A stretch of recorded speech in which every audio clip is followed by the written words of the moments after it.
wanted to talk to you a little bit about the realities of being a working screenwriter, especially working in the genre that you work in and in the budget range that you work, which is kind of like those AFM, American Film Market, genre kind of films.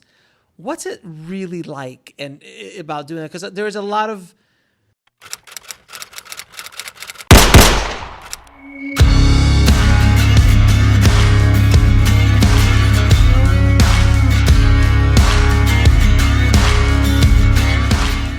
myths out there. There's a lot of, oh, you're a working screenwriter. It's all so beautiful and lovely. What's the reality behind it? Yeah. So, I mean, and I'm a big proponent of these genre films, these AFM genre movies, because as a screenwriter starting out, those are legitimately your best opportunities. The competition, the really A-list screenwriters are not vying for those jobs. If you're trying to sell a script to Universal, you're competing against the top, the creme de la creme of screenwriting. These lower budget movies that they're making for less than, let's say, $5 million, less than $2 million, in a lot of cases less than $1 million.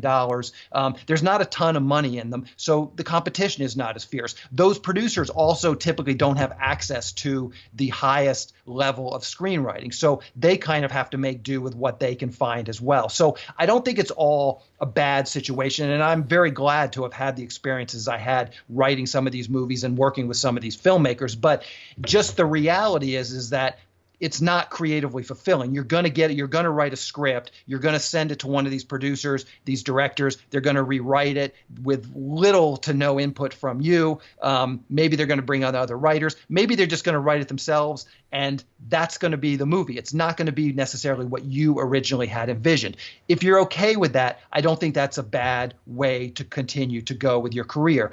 I think even at the highest level, there is some of that. Screenwriters really are more craftsmen, and they're really there to support the writer, the writer is really there to support the director and the producer and the actors, as opposed to be the visionary of the project. And I think people kind of have to realize that going into that. And I would offer up, the John August podcast, Script Notes. Go and listen to that and just listen to what they talk about their own careers. They're not just cooking up, spec ideas and selling spec ideas. They're getting paid to write ideas that are coming through networks or coming through producers. And they're basically just working for these producers and these directors and these actors. And there's nothing wrong with that. But I think it's a little bit of a misconception that people go into this. They want to be screenwriters because they have this idea that, I'll just sit on the beach and, be this creative wonder kid and, come up with all these cool ideas. And then I'll email my script over and they'll go make it. And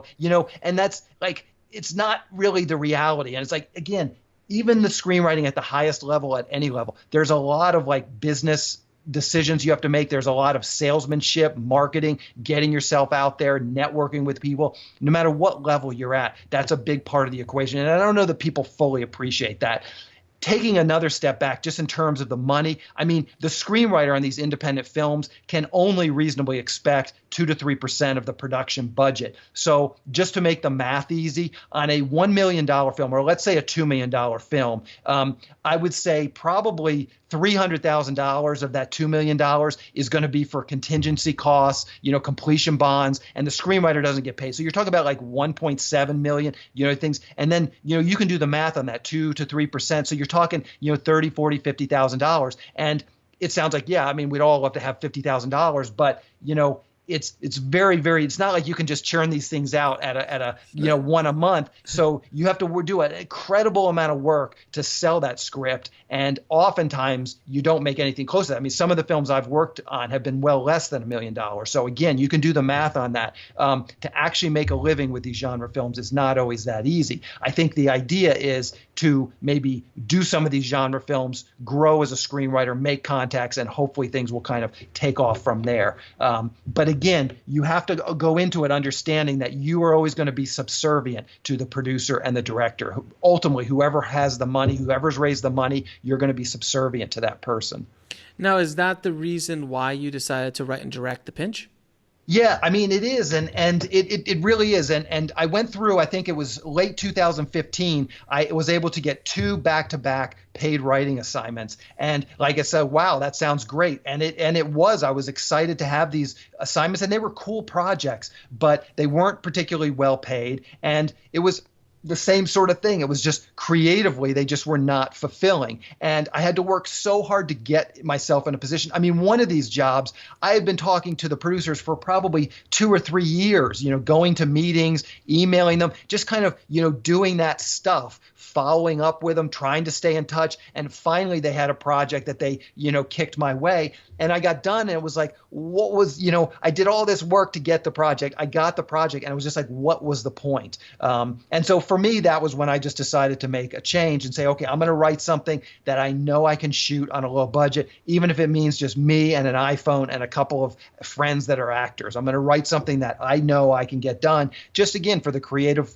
fulfillment of it. And I would say for the most part, it has been successful. I mean, it's been very creatively fulfilling being the one that be able to make those decisions as opposed to not making them, even though obviously I have my hands tied because there's not a lot of money. There's not a big budget.